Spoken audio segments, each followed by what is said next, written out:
جواب دینا ہے، روزے میں رکھوں اگر مجھے روزوں کا جواب دینا ہے، صدقات میں کروں اگر صدقات کا مجھے جواب دینا ہے خدا کے سامنے، تو ان کے قبول اور عدم قبول کا مرحلہ کیا ہوگا اللہ کی بارگاہ میں؟ جو ہم کرتے ہیں، جن پیسوں سے حج ہم نے کیا، جن پیسوں سے عمرہ ہم نے کیا، جن پیسوں سے مؤسسات ہم نے کھلوائے، اگر ہم کو ان کا حساب دینا پڑے تو کس قدر یہ سنگین ہوگا کہ اللہ کی بارگاہ میں۔ اب ایک انسان دوسرا آپ کے لیے آ کر کے مجلس کر رہا ہے، ایک انسان دوسرا آ کے آپ کے لیے نمازیں پڑھ رہا ہے نیابت میں، ایک انسان دوسرا آ کر کے آپ کے لیے عمل کر رہا ہے، تو عزیزان گرامی جب انسان کا بذات خود اپنا عمل، انسان کی بذات خود اپنی عبادتیں، انسان کی بذات خود اپنی کوششیں، اپنی کاوشیں، اپنی مناجاتیں اور اپنے اعمال جب اس معرض میں ہے کہ وہ خدا کی بارگاہ میں اپنے آپ کو پیش کرے تو اسے چندین مشکلات کا سامنا ہے۔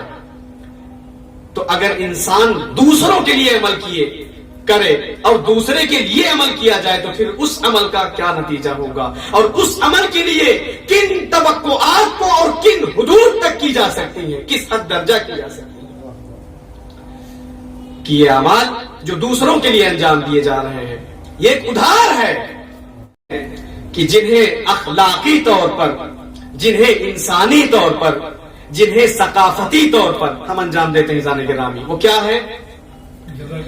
ایک صلوات پڑھتے محمد والے محمد پر۔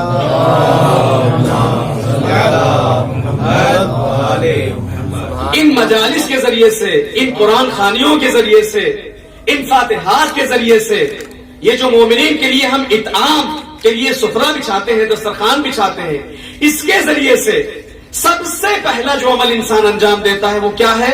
وہ صلہ رحم ہے۔ اپنے ارحام کے لیے، اپنے عزیزوں کے لیے، اپنے اقربا کے لیے کیا کرتا ہے؟ صلہ رحم کرتا ہے۔ صلہ رحم کی ادائیگی کا یہ سب سے بہترین طریقہ ہے، سب سے بہترین ذریعہ ہے کہ انسان اپنے عزیزوں کو، اپنے مر جانے والوں کو یاد کرے اور ان کے لیے نشستیں کرے، ان کے لیے مجلسیں کرے، ان کے لیے فاتحات کرے اور ان کے لیے امور کو انجام دے۔ تو سب سے بڑا فائدہ، سب سے اچھا فائدہ کیا ہے ان نشستوں کا، ان مجلسوں کا؟ کہ صلہ رحم انجام پا جائے۔ عزیزان گرامی جب میت کو، جب جنازے کو رکھا جاتا ہے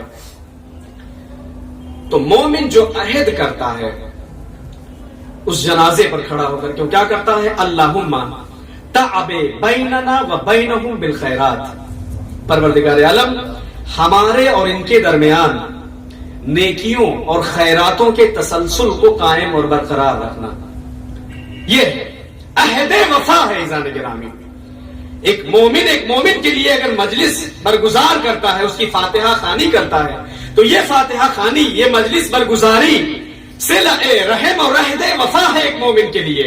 وفائے عہد کیا جاتا ہے کہ ہم نے جو وعدہ تم سے کیا ہے ہم اس وعدے کو وفا کر رہے ہیں، ہم اس حق کو ادا کر رہے ہیں تاکہ تمہارے اور ہمارے درمیان نیکیوں کے اور خیرات کے تسلسل ٹوٹنے نہ پائیں۔ ایک صلوات پڑھ دے محمد و آل محمد پر۔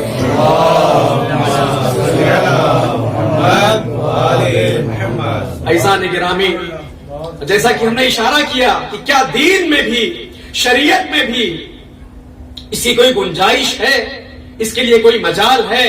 کیا قرآن سے اور سنت سے بھی اس طریقے کے اعمال ثابت ہیں کہ یہ مجلسیں کرنا، فاتحہ خوانی کرنا اور اس طریقے سے جو ہے کسی کی بخشش کرنا اور کروانا یقیناً موجود ہے۔ اگر اہل بیت علیہ السلام کے کلام کو ہم دیکھیں تو وہاں پر یہ ملتا ہے، ہمیں ان کے فرامین میں یہ چیزیں ملتی ہیں کہ اہل بیت علیہ السلام نے فرمایا کہ جب بھی کسی میت کے لیے کوئی مومن کسی عمل کو انجام دیتا ہے، نیک عمل کو، صالح عمل کو انجام دیتا ہے، تو اس نیک عمل کے ذریعے سے، اس صالح عمل کے ذریعے سے اس میت کے لیے توسعہ کر دیا جاتا ہے۔ حتی ان المیت فیوسع علیہ، اس میت کے اوپر توسعہ کر دیا جاتا ہے۔ جو میت ضیق میں ہے، تنگی میں ہے، شدت میں ہے، سختیوں کے مرحلے میں ہے، اس کے اوپر ان نمازوں کے ذریعے سے، صلات کے ذریعے سے، زکات کے ذریعے سے اور حج کے ذریعے سے، صوم کے ذریعے سے، صدقات کے ذریعے سے کیا کر دیا جاتا ہے؟ توسعہ کر دیا جاتا ہے، وسعت کر دی جاتی ہے۔ اور اس کے بعد میں جب اس پر یہ وسعت کر دی جاتی ہے تو اس سے کہا جاتا ہے ھذا بعمل ابن کا و اخی کا وہو اخوک فی الدین. یہ جو توسعہ تمہارے اوپر کیا گیا ہے، یہ جو راحت تمہیں بخشی گئی ہے، یہ راحت، یہ وسعت تمہارے اوپر اس ضیق و تنگی سے اس عمل کے نتیجے میں ہے کہ جس کو تمہارے بھائی نے یا جس کو تمہارے بیٹے نے، جو کہ دین میں تمہارا دوست ہے یا بھائی ہے، یا حسب و نسب میں جو تمہارا بیٹا یا تمہاری اولاد ہے، اس نے انجام دیا ہے. ھذا بعمل ابن کا او اخی کا فی الدین. یہ اس کے عوض اور اس کے بدلے میں ہے کہ ہم نے تمہارے اوپر توسعہ کر دیا ہے. ایک صلوات پڑھ دیں محمد و آل محمد.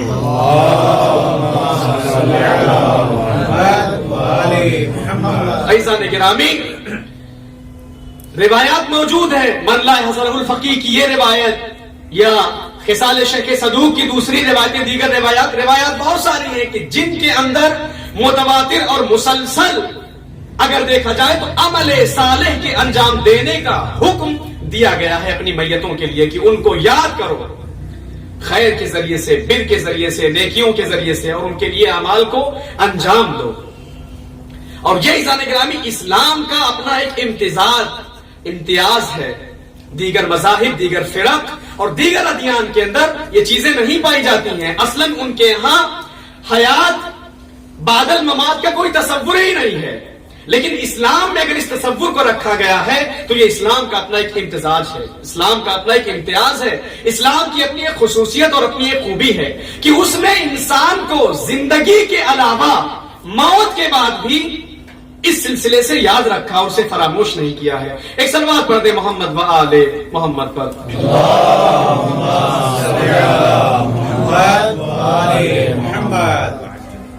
ایصال ثواب کرنے کے طرق بہت سے ہیں. ایصال ثواب اگر انسان کرنا چاہے تو کن طریقوں سے کرے، کن ذریعوں سے کرے، کن اعمال و افعال کے ذریعے سے کرے. کیونکہ عمل صالح جو اہل بیت علیہ السلام نے طلب کیا ہے ایک میت کے لیے کہ اس میت کے لیے عمل صالح کو انجام دیا جائے. اور بعض روایات میں مطلق طور پر کہا کہ جو بھی عمل صالح میت کے لیے انجام دیا جائے فیوسع علیہ، تو اس کے ذریعے سے اس کے اوپر وسعت کی جاتی ہے. جو بھی عمل صالح انجام دیا جائے. عزیزان گرامی، عمل صالح کس طریقے سے انسان انجام دے، عمل صالح کیا ہے؟ تو بعض اعمال صالحات تو فرائض ہیں انسان کی زندگی میں کہ جنہیں انسان کو انجام دینا ہے. نماز پڑھی جائے میت کی جانب سے، روزے رکھے جائیں میت کی جانب سے، حج کیے جائیں میت کی جانب سے، اس کے قرض اور اس کے دیون کو ادا کیا جائے میت کی جانب سے، اس کے واجب حقوق کو ادا کیا جائے میت کی جانب سے. کسی کا مقروض تو نہیں ہے، کسی کا مال تو اس کی گردن پہ نہیں ہے، کسی کا حق تو اس کے اوپر باقی نہیں ہے. ان تمام واجب حقوق کو اس کے جانب سے ادا کیا جائے. اور عزیزان گرامی، جب ان واجب حقوق کو ادا کر لیا جائے تو اس کے بعد میں پھر اخلاقی حقوق آتے ہیں، ثقافتی حقوق آتے ہیں. اسلامی آداب اور اسلامی ثقافت اور اسلامی کلچر کے مطابق جسے اسلام نے مسلمانوں کو اور مومنین کو دیا ہے اور عطا کیا ہے اور اس کی تعلیم و تربیت کی ہے، وہ کیا ہے کہ ایک مومن کی جانب سے ایصال ثواب کا سب سے بہترین ذریعہ اور طریقہ یہ ہے کہ کسی یتیم کی تعلیم اور تربیت اور اس کی پرورش کے نظام اور اس کے انتظامات کو سنبھالا جائے. ایک انسان جو سماج میں، جو معاشرے میں یتیم ہے، اس یتیم کی پرورش اور اس یتیم کی کفالت کی ذمہ داری ایک میت کے اہل و عیال کے ذمہ ہو جائے. یہ ایک بہترین طریقہ ہے ایصال ثواب کا. کیونکہ اگر آج ہم دیکھیں تو ہمارا زمانہ، ہمارا دور، ہماری زندگیاں، ہم جن امور اور جن احوال سے گزر رہے ہیں وہ اقتصادی حروب کے زمانے ہیں، اقتصادی جنگوں کے زمانے ہیں. ہمیں اقتصادیات کی جنگوں میں لا کے ڈالا گیا ہے اور آئندہ ڈالا جائے گا. اور یہ حالات سب کے سامنے واضح ہیں کہ ایک اقتصادی جنگ میں کس طریقے سے انسان مبتلا ہے آج کے زمانے اور دور میں. لہذا بہترین طریقہ، بہترین وسیلہ جو ایک ایصال ثواب کا ایک مومن کی جانب سے ہے وہ کیا ہے کہ ایک یتیم کی کفالت کی جائے، ایک یتیم کی پرورش کی ذمہ داری لے لی جائے، اس کے پڑھنے کی، اس کے لکھنے کی، اس کے پہننے اوڑھنے کی، تاکہ سماج میں، معاشرے میں اسے وہ حقوق مل سکے کہ جن حقوق کو اللہ نے اپنے دین میں ایک یتیم کے لیے قرار دیا ہے. انہیں وہ حقوق مل سکے کہ جن حقوق کی طرف اسلام کی تعلیمات نے مسلمانوں کو اور مومنین کو اپنی کتابوں میں اور اپنے اولیاء اور اپنے اتقیاء اور اپنے صالح بندوں کی سیرت اور سنتوں میں ودیت کیا ہے عزیزان گرامی، تاکہ یہ ثقافت انسان کو دینی ثقافت تک پہنچا دے۔ یتیم کی پرورش، کسی بیوہ کی ذمہ داری کو لے لینا، ایک ایسی عورت، ایک صلوات پڑھ دے محمد وآلہ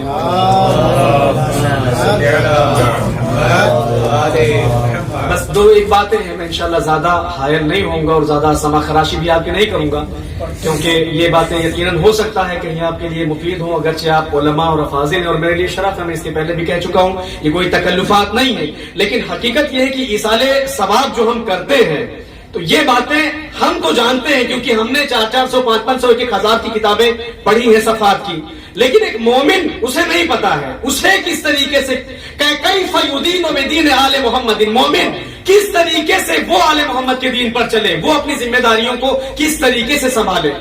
صرف مجلس کر لینا، نوحہ پڑھ دینا، زیارت پڑھ دینا، یہ تو دین نہیں ہے، اور اس کو اہل بیت علیہ السلام نے مطلق طور پہ طلب بھی نہیں کیا ہے کہ صرف آپ آئیں، فضائل مناقب پڑھیں، اتر جائیں، چلے جائیں، نہیں، وہ کیفیت ذکر ہو، وہ امور بیان کیے جائیں، ان مسائل کو رکھا جائے کہ جن مسائل میں انسان کی زندگی ہے، جن مسائل میں انسان کو سکون اور چین اور اطمینان حاصل ہوتا ہے۔ زندگیوں کو زندگیاں جن امور اور مسائل کے ذریعے سے ملتی ہیں، ان کے اوپر انسان کام کیسے کرے، تاکہ کیونکہ مطلب اور مقصد جو ہمارا ہے وہ کیا ہے کہ ہم ثواب کو پہنچانا چاہتے ہیں ایک مردے کو، ایک میت کو، ایک اس انسان کو کہ جس کے نامہ عمل کے دفاتر کو بند کر دیا گیا ہے، بند کر دیا جاتا ہے، یقیناً مر گیا، کام ختم، خلاص، دفاتر بند کر دیے گئے، جائیے۔ تو اب اس انسان کے لیے جب ثواب کا کام ہم کر رہے ہیں، اگر حکم کے مطابق، دین کے مطابق، شریعت کے مطابق، تو ان امور سے انسان کو گزرنا ضروری ہے۔ یتیم کی پرورش، بیوہ کی کفالت، بالخصوص اس زمانے میں، اس دور میں کہ جب زمانہ گناہ و معصیت کی آندھیوں سے آلودہ ہے عزیزان گرامی، اس آلودہ زمانے اور دور میں کہ جب کبھی کسی بیوہ کے ساتھ رحم کیا جاتا ہے، عطوفت کی جاتی ہے، اس کے ساتھ مدارات کے مراحل کو طے کیا جاتا ہے، تو اس کی عرض و عفت کا سودا کیا جاتا ہے۔ ایک بیوہ کی عزت کیسے محفوظ رہے، اس کی عفت کیسے باقی رہے، اس کی عرض کیسے برقرار رہے، عزیزان گرامی، اس کا بہترین طریقہ یہ ہوگا کہ مومن ایک بیوہ کی اپنے سماج اور معاشرے میں کفالت کو برداشت کرے، تاکہ اسے وہ مقام مل سکے کہ جو مقام اسلام نے حریت کے ساتھ اسے عطا کیا ہے، کہ وہ اپنی پاک دامنی، اپنی عفت اور اپنی عرض اور اپنی عزت کو سنبھالے اور دنیا میں اس طریقے سے زندگی گزار سکے جس طریقے سے زندگی گزارنے کا حق ہے۔ یہ دوسرا مرحلہ ہے۔ تیسرا مرحلہ فقراء، مساکین، نادار، حاجت مند، ضرورت طلب لوگوں کی کمک و امداد کرنا ہے۔ عزیزان گرامی، ضرورت مند کون ہے، حاجت طلب کون ہے کہ ان کی امداد ہم کریں، فقیر کون ہے، مسکین کون ہے کہ ان کی ہم مدد کریں، ان کی ہم امداد کریں۔ اچھا، اس میں بھی مراحل کو دیکھا جائے گا، مراتب کو دیکھا جائے گا۔ سب سے پہلے انسان اپنے گھر میں دیکھے، اپنے خاندان میں دیکھے، اپنی قوم میں دیکھے، اپنے سماج اور اپنے معاشرے میں دیکھے، تب پھر انسان ایران میں آئے، پھر عراق میں آئے، پھر سیریا میں جائے، پھر جو ہے امریکہ میں جائے، پھر آسٹریلیا میں جائے۔ ہوتا یہ ہے کہ ایک مسکین کا حق ہم پاکستان سے سیدھا ڈائریکٹ ایران پہنچا دیتے ہیں اٹھا کے۔ ارے یہ کیا طریقہ ہے بھائی؟ ایک ضرورت مند، ایک حاجت مند، ایک مسکین، ایک غریب، ایک فقیر جو اپنی عزتوں کا سودا کرتا پھر رہا ہے، ہم اس کے حق کو ڈائریکٹ ایران پہنچا دیتے ہیں۔ تو دین میں تو اس کی کہیں گنجائش نہیں ہے، دین میں تو اس کا مطالبہ کہیں آپ سے نہیں کیا گیا کہ آپ اپنے مال کو، اپنے اموال کو، یا جو بھی چیزیں، کیونکہ مومن اگر روایات کا ہم مطالعہ کرتے تو کیا ہے، مومن جو کھا لے، جو پی لے، جو پہن لے، وہ اس کا ہے، اور اس کے بعد جو کچھ بچ جائے وہ جو ہے خلق خدا کا ہے، وہ ان مستحقین کا ہے۔ کہ جن کے حصے کو، جن کے حقوق کو اس کے حصے اور حقوق میں اللہ نے قرار دیا ہے۔ تو عزیزان گرامی، کسی سرزمین پر، کسی بلاد پر اور کسی بلاد اسلامی پر پہنچانے سے پہلے ہمیں یہ دیکھنا چاہیے کہ ہمارے بلاد اسلامی میں یا ہمارے بلاد کفر میں کوئی بھوکا تو نہیں ہے، کوئی پیاسا تو نہیں ہے، کوئی ننگا تو نہیں ہے، کوئی علم سے جو بے بہرا تو نہیں ہے۔ ہم اسے تو دیکھیں کہ ایک انسان ہے، روڈوں پر گلاسیں دھلتا پھر رہا ہے، ان کے گھروں کی گندگیاں اٹھاتا پھر رہا ہے۔ ہو سکتا ہے اللہ نے اسے عقل سلیم عطا فرمائی ہے، اگر اس کے پڑھنے کی ذمہ داری کو قبول کر لیا جائے، اس کے دین کی ذمہ داری کو قبول کر لیا جائے، اس کی ثقافت اور اس کے آئین کو اگر دیکھتے ہوئے اس کی خدمت کی جائے، تو ہو سکتا ہے وہ سماج کا، معاشرے کا ایک اچھا انسان بن کے اور دوسرے لوگوں کے لیے خدمت گزار بن سکے آئندہ۔ لہذا فقراء، مساکین، نادار، حاجت مند، حاجت طلب لوگوں کی بھی کفالت کو ایک میت کی جانب سے برداشت کرنا چاہیے۔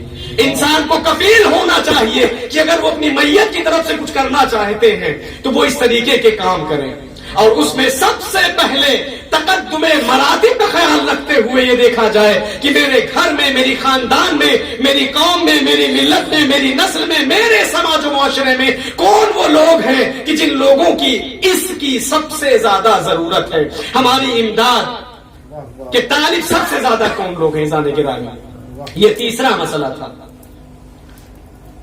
چوتھا مسئلہ ابن سبیل، اللہ کے راستے کے مسافر، راہ خدا کے چلنے والے، راہ خدا میں چلنے والے لوگ۔ اگرچہ علماء اور افاضل کے افکار اور ان کے انظار سے مجھے کوئی اختلاف نہیں ہوگا، میں کرنا بھی نہیں چاہتا ہوں، میں تفاصیل اور ان کی تحقیقات اور تحقیقات میں بھی نہیں جانا چاہتا، لیکن ابھی اپنی بات کے اور موضوع کے مطابق ایک بات یہ کہنا چاہوں گا کہ ابن سبیل، میں ذات خود سید سلمان حیدر رضوی کی بات کر رہا ہوں، میرے نزدیک ابن سبیل اس وقت، ابن سبیل کا سب سے بہترین مصداق ایک طالب علم ہے، اللہ کے راستے کا مسافر ایک طالب علم ہے۔ ایک طالب علم کی کفالت کرنا چاہیے۔ عزیزان گرامی، اگر کتب کا مطالعہ کیا جائے اور کتابوں کو پڑھا جائے تو آپ دیکھیے کہ کتنے فضائل، کتنے مناقب، کتنے ثواب اور کتنے اجر رکھے گئے ہیں۔ 70 حجۃ مقبولۃ، 70 عمرۃ مقبولۃ، 70 مطلب کس طریقے سے ایک صلوات پڑھ دیں محمد والے محمد۔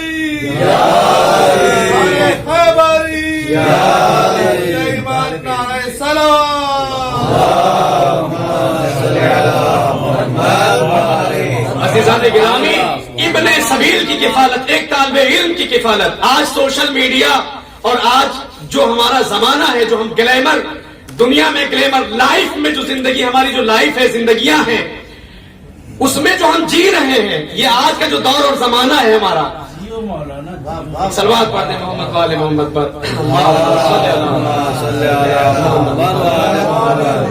اس میں ایک انسان اپنے بچے کو نیک کیسے بنا سکتا ہے، صالح کیسے بنا سکتا ہے۔ انٹرنیٹ پر آگ لگی ہوئی ہے، قرآن کا صفحہ بھی آپ کھولیے تو اس پہ بھی ننگی تصویریں آتی ہیں، ٹھیک ہے۔ قال الامام جعفر صادق، قال الامام باقر کی اگر کوئی بھی کتاب آپ پی ڈی ایف پر آپ کھولیے، کوئی بھی فائل آپ اوپن کرتے ہیں، کلک کیجئے، اوپن کیجئے، اس پہ آپ کے پہلے کم سے کم 15 سیکنڈ، 14 سیکنڈ، 5 سیکنڈ، 3 سیکنڈ، مطلب یہ جو مطلب ہیکنگ ہے، آپ کے اختیار کو، آپ کے پاور کو جو ہیک کر لیا گیا ہے، کہ آپ کا اپنا اختیار آپ کے ہاتھ میں اب نہیں ہے کہ 15 سیکنڈ تک یا تو آپ انتظار کیجئے یا موبائل کو آف کر دیجئے، 15 سیکنڈ کے بعد قرآن پڑھیے گا۔ یہ جو زمانہ، جو سوشل میڈیا کا جو آج دور ہے، زمانہ ہے، جن مرحلوں سے ہم گزر رہے ہیں کہ آج قرآن اگر ہم موبائل پر پڑھنا چاہیں، موبائل پر لکھنا چاہیں، موبائل سے کوئی نیکی کرنا چاہیں، موبائل سے مطالعہ اسٹڈی کرنا چاہیں، موبائل سے پیسہ ٹرانسفر کرنا چاہیں، موبائل پر خرید و فروخت کرنا چاہیں، مباح، غیر مباح، حلال، حرام، جائز، ناجائز، جتنی بھی چیزیں موبائل پر ہم کرنا چاہتے ہیں، عزیزان گرامی، اس پر ہم جب اپنے بچے کی، اپنے آل اولاد کی، اپنی قوم کی، اپنی نسل کی جب تربیت چاہتے ہیں تو ان کو کیسے ہم ایک ثقافت کا رنگ دے سکتے ہیں اس زمانے میں۔ عزیزان گرامی، اس کا مختصر سا جواب یہی ہے کہ اس کی ذمہ داری علماء کے اوپر ہے، ان کے کفیل علماء ہوں گے۔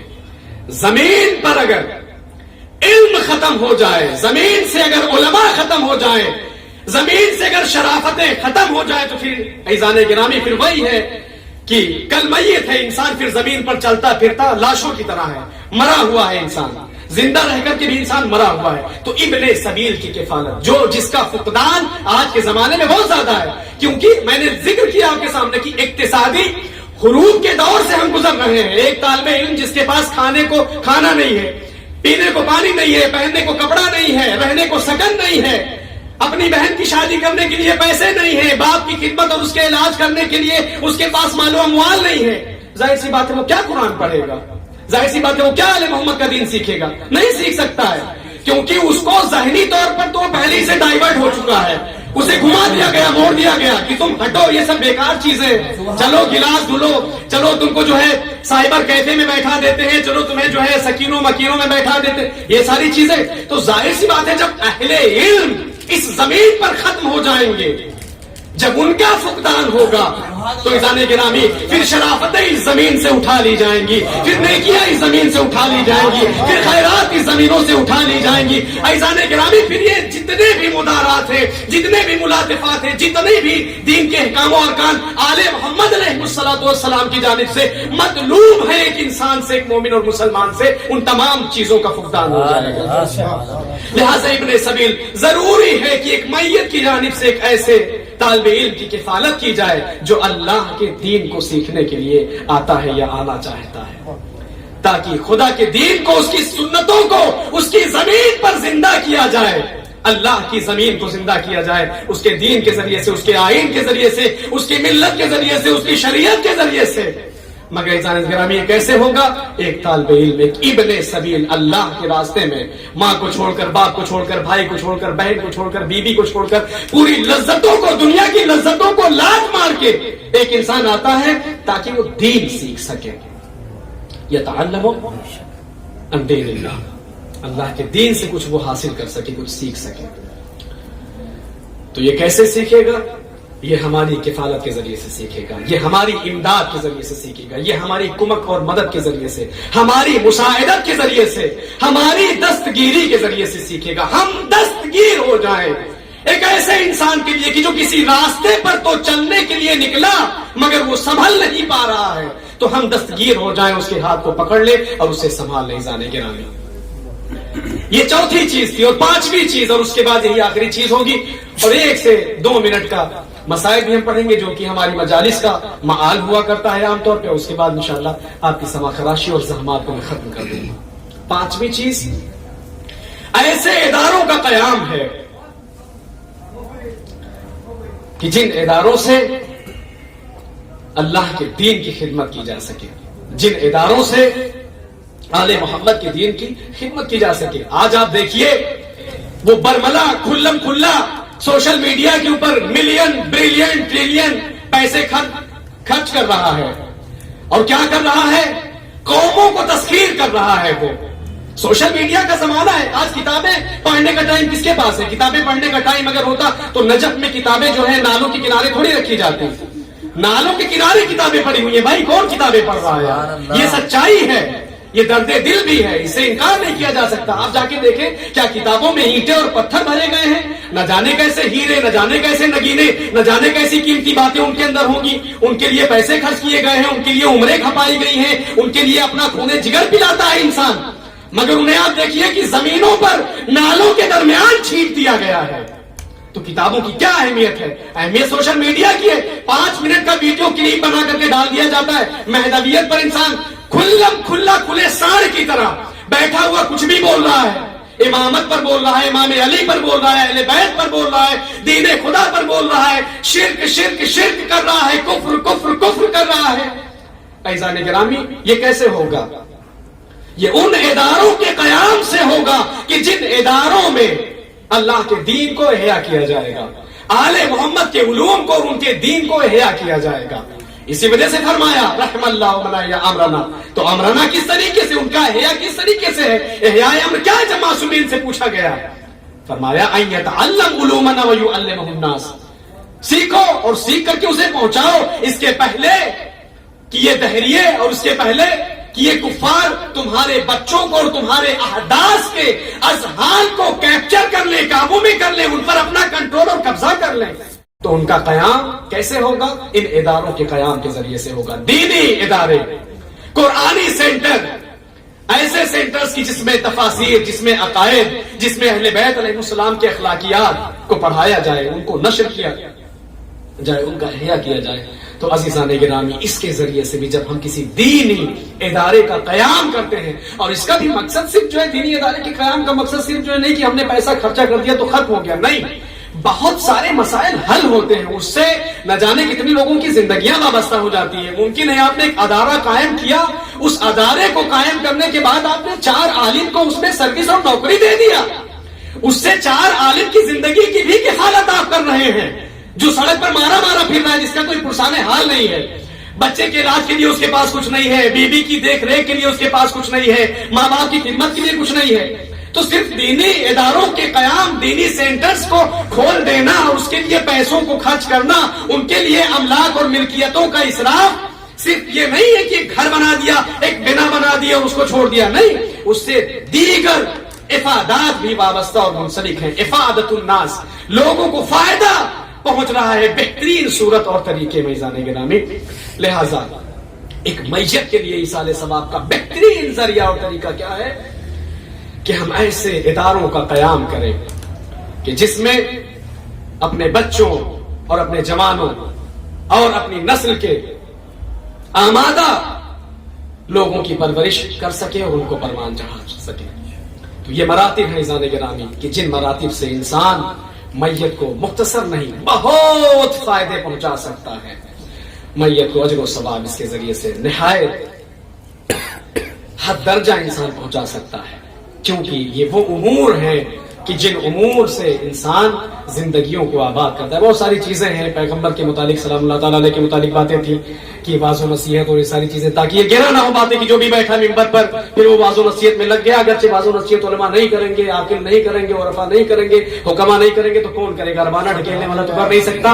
لہٰذا گنا بار نہ ہو یہ باتیں، اور ہم نے اس لیے اس باتوں کو کہہ دیا کہ علماء کی بزم میں اب باقی روایت، قرآن، آیت، تفاسیر سب آپ لوگوں کی پیش نظر ہے. یہ باتیں ضروری سمجھا، لہٰذا ہم نے کہا کہ ان باتوں کے اوپر بھی گفتگو کرنا چاہیے جانے کے رانے. تو اپنی گفتگو اور باتوں کو چھوڑ رہا ہوں اور ختم کر رہا ہوں. تو ایصال ثواب کے بہترین طرق اور ذرائع یہ ہے کہ انسان اپنے اموال، اگر نہ آپ دیکھیں آپ کے پیش نظر نہج البلاغہ کی وہ روایات یا الکافی کی روایات یا دیگر کتب کی وہ روایات ہیں کہ اب جو اہل بیت علیہ السلام نے جو فرمایا ہے مومن کے لیے کیا کہا ہے، اعظم حسرتن یوم القیامہ، قیامت کے دن سب سے زیادہ حسرت والا انسان کون ہے؟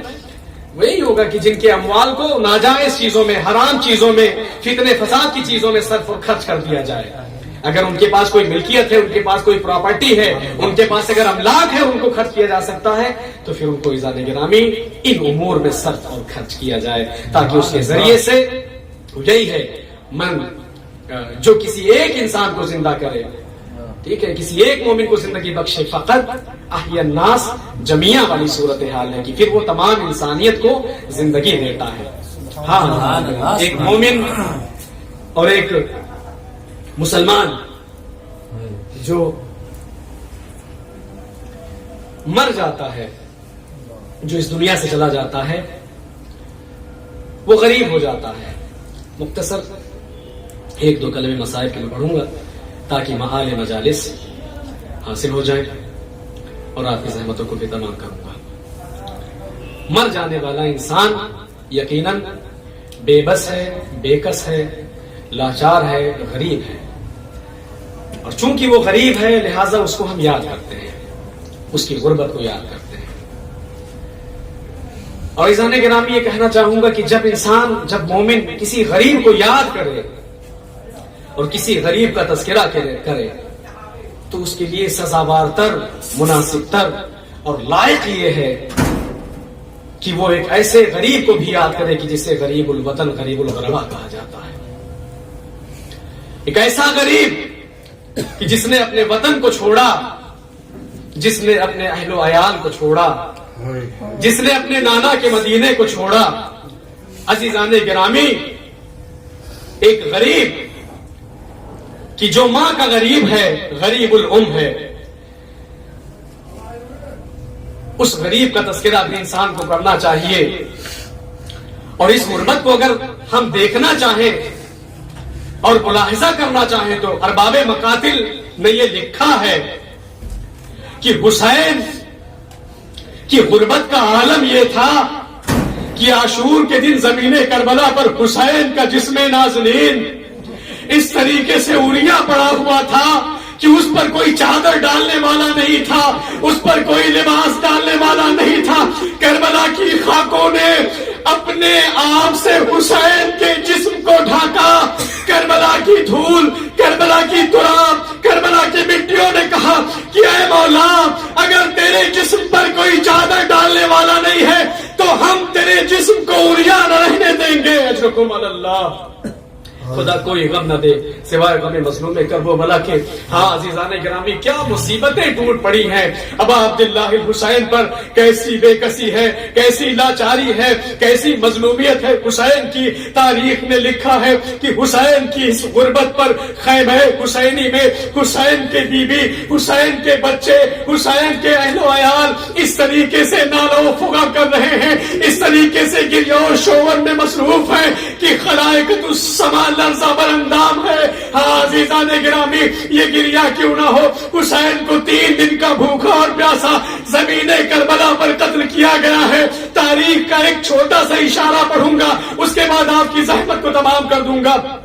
ارباب مکاتب نے لکھا ہے کہ عزیزان گرامی، جب حسین مقتل کربلا میں شہید کر دیے گئے تو حسین کی شہادت کے بعد ہم نے یہ دیکھا کہ اس قافلے کو حسین کے جنازے سے اور لاشیں سے گزارا جا رہا تھا۔ اتنے میں ہم نے کیا دیکھا کہ جب یہ قافلہ حسین کے جنازے سے گزارا گیا تو کچھ بیویاں جو ہماریوں پر بیٹھی ہوئی تھی، انہوں نے بے ساختہ اپنے آپ کو ہماریوں سے لاشیں حسین پر گرا دیا۔ میں نے ایک بیوی کی طرف دیکھا جس کا چہرہ چاند سے بھی زیادہ چمکدار تھا، میں نے اسے دیکھا کہ اس نے اپنے آپ کو لاشیں حسین پر گرایا اور ایک مرتبہ اپنے ہاتھ کو آسمان کی جانب بلند کر کے کہا، یا محمدو یا جدہ ہو صلی علیک ملائکۃ السماء وہذا حسین مرمل بالدماء ومقطع الاعضاء وبناتک سوایا۔ انا للہ وانا الیہ راجعون۔ بس یا